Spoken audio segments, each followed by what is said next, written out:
Bonsoir à tous, soyez les bienvenus dans ce nouveau numéro de Broadcast Time sur Watch TV. J'espère que vous allez bien pour ce nouveau numéro de l'émission du magazine consacré au Web TV, au broadcast, à la production audio, vidéo. Voilà, et à tous ceux qui veulent tenter l'aventure de la diffusion sur Internet, par exemple, de la création d'un studio ou encore de l'enregistrement audio, par exemple, pour des musiciens. Ça concerne pas mal de monde, pas mal de métiers de la création. Et pour une fois, aujourd'hui, on va s'intéresser à une des facettes très importantes d'un studio et de l'image vidéo en général. Il s'agit de la lumière. Alors, je vais vous présenter ceux qui sont autour de moi. Je vais commencer par celui que vous connaissez, évidemment. C'est Fabrice Arad. Salut Fabrice. Salut Benjamin, bonjour à tous. Bon, ravi de te retrouver pour cette émission donc, qui va être consacrée à la lumière et plus particulièrement au LED. Alors, est-ce que tu peux nous dire d'abord de quoi il s'agit et puis nous présenter peut-être ta voisine, Fabrice? Alors, les LED, c'est... on est parti, mais j'aurai une spécialiste qui va pouvoir nous raconter ça. On est parti des lampes à incandescence, avec un petit filament qui chauffe, ça s'allume, ça brille et ça donne de la lumière, à une petite diode électrique, informatique. Je ne peux même pas te dire, diode, c'est LED, électroluminescente, diode, c'est le D, c'est pour diode, ça c'est sûr. Et donc après, ça a évolué. L'avantage, c'est qu'il n'y a pas de petit filament, ça ne chauffe pas. Et on verra que c'est maintenant bien plus. Et on a aujourd'hui Jacqueline, bonjour. Et vous êtes une spécialiste de la LED, Accès LED. Voilà, une société qui fait de la location pour les professionnels, de projecteurs pour le tournage et exclusivement LED. Donc là, les lampes avec les petits filaments, pas chez moi. Si, ça existe toujours, mais pas chez moi. Alors, quand on dit projecteur de lumière. De lumière, projecteur de lumière, exactement, pour le tournage. Et alors, on va tout dire, celui qui est venu avec vous, qui vous a pris par la main pour venir jusqu'ici, c'est Stéphane Faudeux, le patron de MediaQuest, partenaire de Broadcast Time. Salut Stéphane. Bonjour à vous trois. Bon, c'est un sujet passionnant, Stéphane, la lumière, parce que évidemment, c'est une technique qui a énormément évolué ces dernières années. Oui, c'est une technique qui a évolué. C'est vrai que c'était un peu le dernier maillon. C'est-à-dire qu'on a depuis quelques années une évolution du numérique sur la prise de vue, sur le son. Et la lumière était restée assez conservatrice, on va dire, parce que c'est un métier où il y a beaucoup de conservatisme, on peut le dire aussi. Et quand les LED sont commencé à arriver, on les a vus arriver sur les petites caméras de tournage, de reportage. On peut citer la marque Lightpanel qui a quand même envahi beaucoup les kits de tournage. Et puis il y avait quelques critiques autour de, mais Jacqueline pourrait aussi en parler, sur le respect de la colorimétrie. Certains chefs opérateurs étaient pas très, je dirais, dithyrambiques sur cette technologie. C'était faible en termes de puissance. Et puis là, depuis 2-3 ans, il y a une forme d'accélération. C'est en train de rentrer dans les mœurs. Ce qui est intéressant, c'est qu'on voit aussi pas mal de mélanges entre encore de l'incandescence et notamment du HMI pour les très très fortes puisses. Le quoi? Le HMI. Alors on va essayer d'expliquer tout ce qu'on raconte ce soir. Le HMI, en fait, ça c'est pareil, c'est le nom de la lampe en fait, qui est un système, c'est halogène. Je sais plus quel est l'acronyme de HMI. On a un peu oublié, c'est vrai qu'on en parle. C'est halogène en tout cas. Oui. Ouais, c'est en fait, si on simplifie, c'est un peu les lampes halogènes qu'on avait dans nos salons il y a quelques années avec le gradateur. C'est High Mercure Intensity, un truc comme ça. Donc c'est des lampes qui sont de très forte puissance, qui marchent avec un ballast électronique pour réguler en fait la lampe et surtout qui font de la lumière du jour. Voilà, et qui effectivement, comme le dit Jacqueline, donne une lumière du jour, parce que l'incandescence, c'est vrai que ça donne une lumière artificielle, donc il fallait changer la couleur en mettant des petites gélatines sur le projecteur. Gélatine, vous voyez ce que c'est, comme un papier de bonbon de couleur. Et du coup, le HMI est arrivé et a permis d'avoir une lumière très forte puissance, équilibrant la lumière du jour. Alors, pour bien comprendre, le HMI, ça a été une étape transitoire entre les lumières d'antan Et les LED, ou c'est une technologie qui est parallèle? C'est une technologie parallèle, en fait. Le HMI, il existe depuis assez longtemps. L'incandescence, c'est que lumière artificielle. L'incandescence, c'est les lumières d'autrefois, d'accord. La couleur de la lumière, c'est de l'artificiel, c'est 3200 Kelvin. Hein. 3000 Kelvin, 3200 Kelvin, 3400 Kelvin. C'est le maximum. On peut peut-être donner des points de repère, d'ailleurs. On va peut-être préciser que... C'est la lumière de l'intérieur. Quand on éclaire en intérieur, on éclaire en lumière artificielle, c'est-à-dire avec une température de couleur qui est assez basse, qui tourne aux alentours de 3000 Kelvin. Et quand on éclaire en extérieur, on doit matcher avec la lumière du soleil, eh bien on va tourner avec une température de couleur plus haute, qui tourne aux alentours de 5,5, 6000, 6500 Kelvin. Ouais. Et donc, l'incandescent n'éclaire pas à ce niveau de température de couleur. Pour passer sur la lumière du jour, il faut passer en HMI. Voilà. Et donc, après, il y a effectivement une technologie transitoire qui est arrivée après ces technologies-là, qui est la technologie du tube. Et donc, le tube qui, lui, est ou 3002 ou 5006, qui est fait de phosphore, c'est les néons, le tube de néon, exactement. Voilà, on va essayer de mettre des mots simples. Le tube ampoule, néon, ça je pense que tout le monde comprend. Hein. Donc, mais le HMI, c'est également une ampoule, sauf qu'à l'intérieur de l'ampoule, c'est un gaz et non pas un filament. C'est ça. Voilà. Mais pour donner une idée, c'est l'ampoule, on va dire. Alors après, on va redonner. L'ampoule, c'est tout de suite, tu vas penser à une lumière jaune. Ça s'allume, c'est une lumière jaune. Le néon, tu as une lumière très blanche. Parce que le néon, le tube était très blanc. Le HMI, il savait faire un peu les deux, puisqu'il était très puissant. Donc il démarrait dans le tas de chauffe, comme si tu regardais le soleil un peu brillant, donc un peu jaune. Et après, ça devenait très fort, très blanc. Donc on est sur des gammes de couleurs. Alors après, c'est les chiffres exacts. De température de couleur. En 3000 à 5005, 6000. Par convention, le HMI, c'est le blanc jour.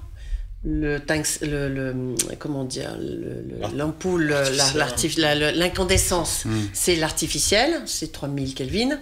Et le néon, on peut déterminer en fonction de ce qu'on met comme poudre à l'intérieur du néon, si on va être en incandescent, en artificiel ou en lumière du jour. D'accord. Voilà. Donc pour ceux qui ne connaissent rien à la lumière, on peut déjà donner un premier point de repère, c'est que la lumière se mesure à sa température de couleur. C'est ça. Voilà. Vous avez donné 3200... 3000 Kelvin. 3000 Kelvin. Oui, aux alentours de 3000, entre 3000 et 3004. On est sur l'artificiel, la lumière d'intérieur. Et entre 5005 et 6000, on est sur la lumière du jour. Il n'y a pas une température précise qui correspond à non, parce que le soleil, quand il est en haut, au zénith, et quand il est en naissant ou en se couchant, il n'a pas tout à fait la même couleur.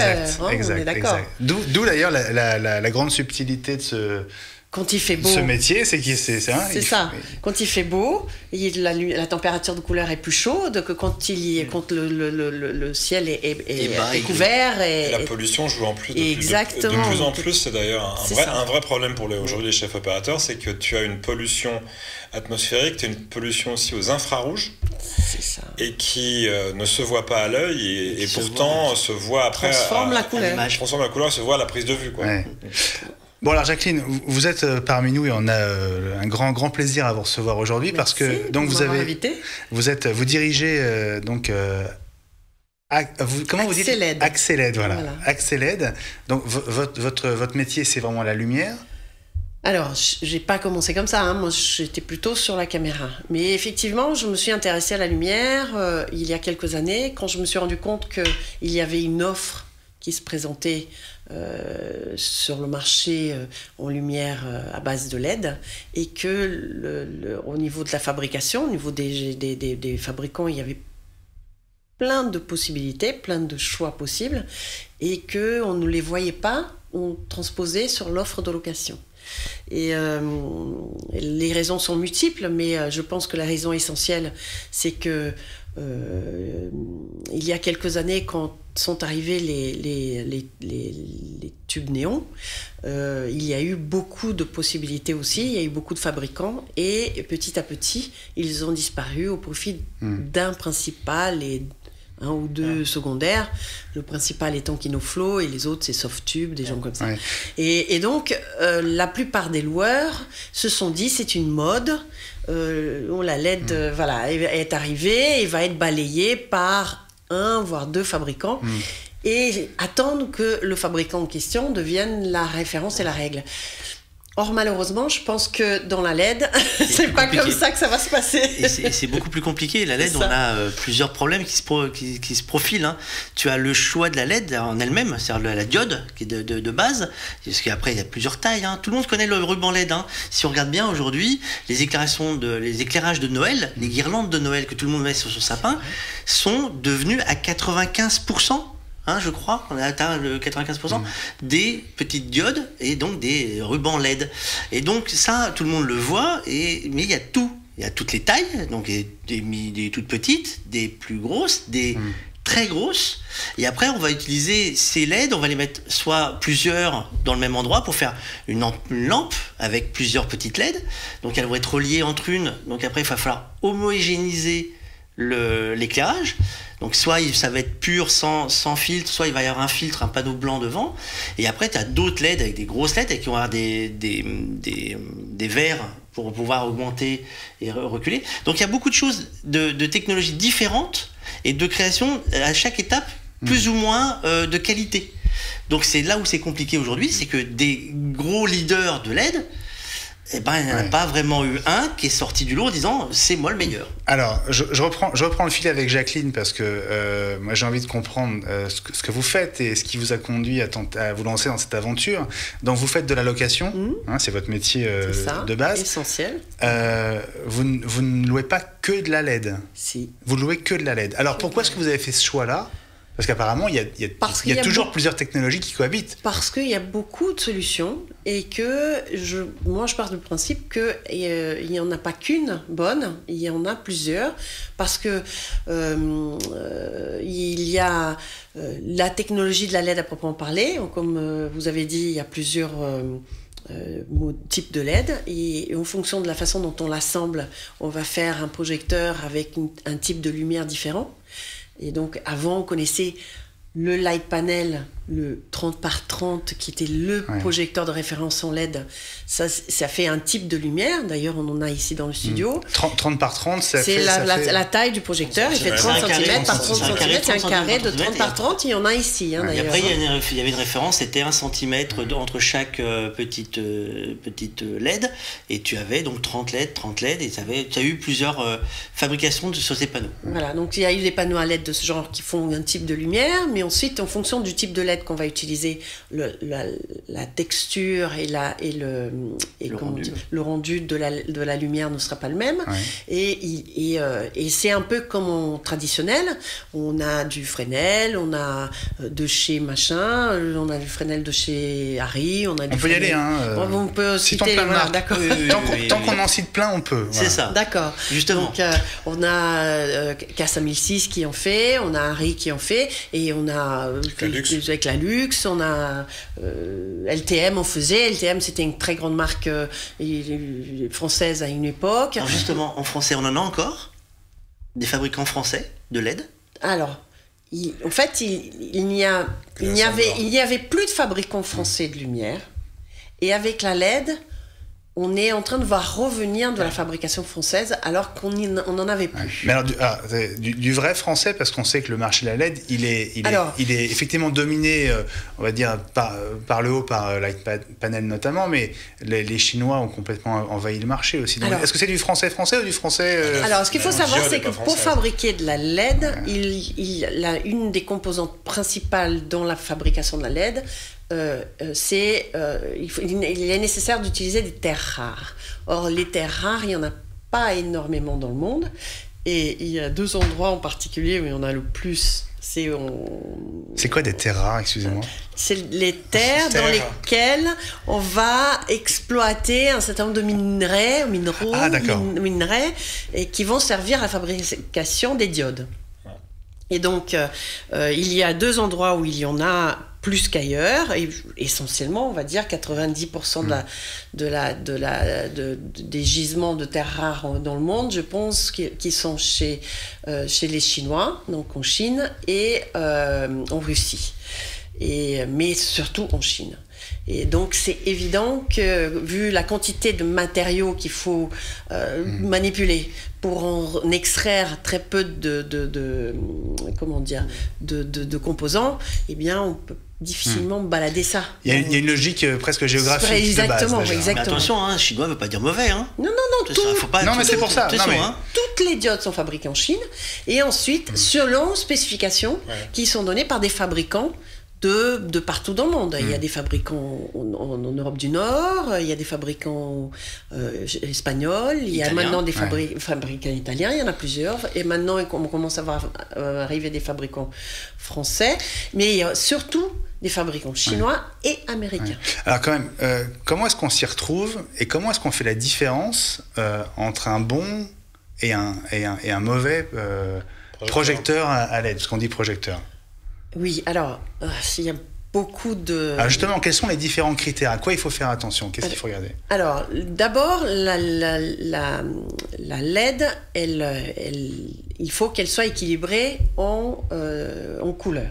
D'abord, dans ce on a parlé au début de notre conversation concernant la température de couleur, il faut qu'elle propose une température de couleur quand elle est en lumière chaude, donc en lumière artificielle. C'est quoi la lumière chaude? La lumière artificielle. D'accord. Donc 3000 degrés. 3000 degrés. Il faut qu'elle soit à la température qui est affichée.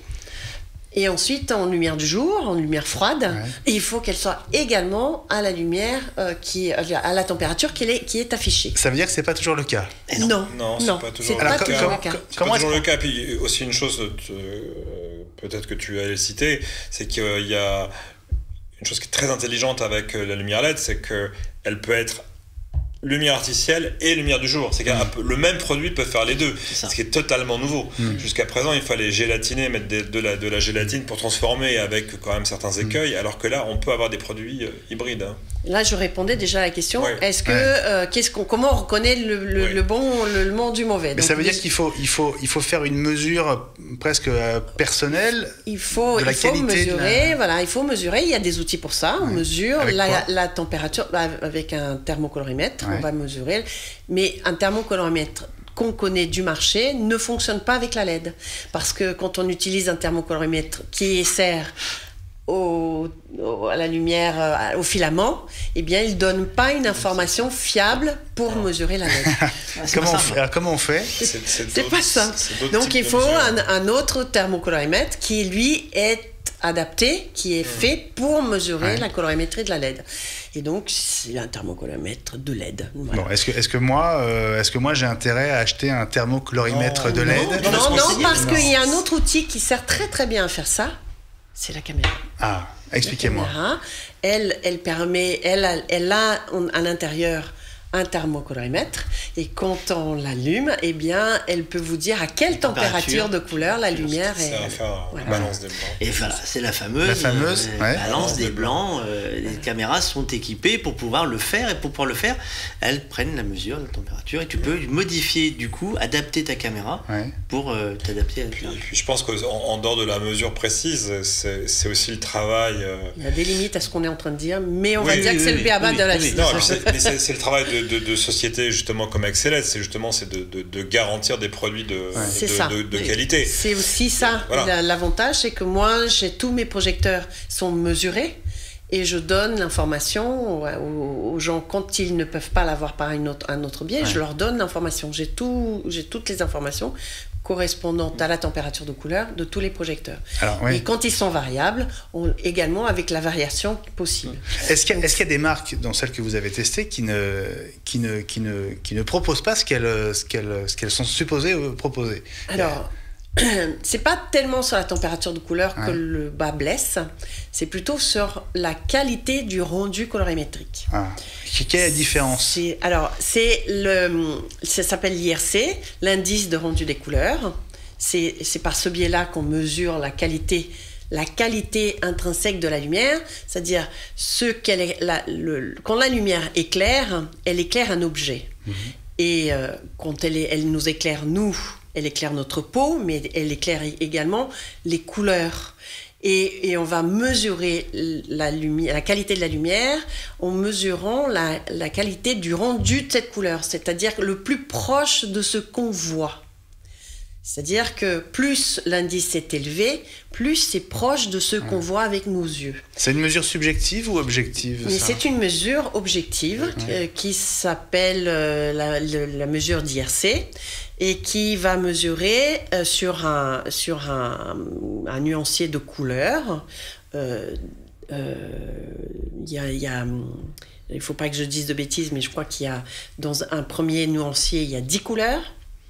Il y a 8 couleurs, le R a 8, le RA c'est 8 couleurs, et ensuite il y a l'IRC 14 qui rajoute encore 6 couleurs supplémentaires. Et donc, en fonction de la performance de la lumière sur chacun de ces spectres de couleurs, on va les additionner, faire une moyenne, et on va donner l'indice de rendu des couleurs de la lumière. Donc le tungstène, pour nous citer le traditionnel, donc le tungstène, l'ampoule de la maison, a un indice de rendu des couleurs de 100, c'est-à-dire l'indice le plus élevé qu'on puisse avoir sur une lumière artificielle. Ensuite, la lumière du soleil est également un indice 100. Et donc on va mesurer toutes les autres lumières qu'on fait par rapport à ces deux niveaux de référence-là. Et donc le HMI, par exemple, quand l'ampoule est neuve, parce que la problématique du HMI, c'est le vieillissement de l'ampoule, ce qui n'est pas le cas du tungstène, d'ailleurs, qui n'est pas le cas de la lampe à filament, qui s'appelle le tungstène. Donc le HMI, l'ampoule, quand elle est neuve, donne un IRC de 95 à peu près, et va descendre petit à petit. Elle se dégrade au fil de l'usage pour atteindre quelque chose aux alentours de 84-85 d'IRC. Et ça veut dire quoi? Ça veut dire qu'elle verdit. Juste une petite parenthèse aussi pour que les téléspectateurs comprennent. Les lampes HMI, on peut faire aussi un parallèle avec ce qu'il y a dans les vidéoprojecteurs, ou dans les projecteurs de salles de cinéma, aujourd'hui qui sont tous des projecteurs numériques. C'est les mêmes types de lampes au mercure, en gros. Et voilà, et c'est vrai que la puissance aussi décroît et la qualité de la couleur décroît selon l'âge de la lampe. Est-ce que la LED la plus chère est forcément la meilleure? Ou est-ce que vous avez testé des projecteurs, on va dire très bon marché, qui sont meilleurs que certains haut de gamme, entre guillemets, supposés?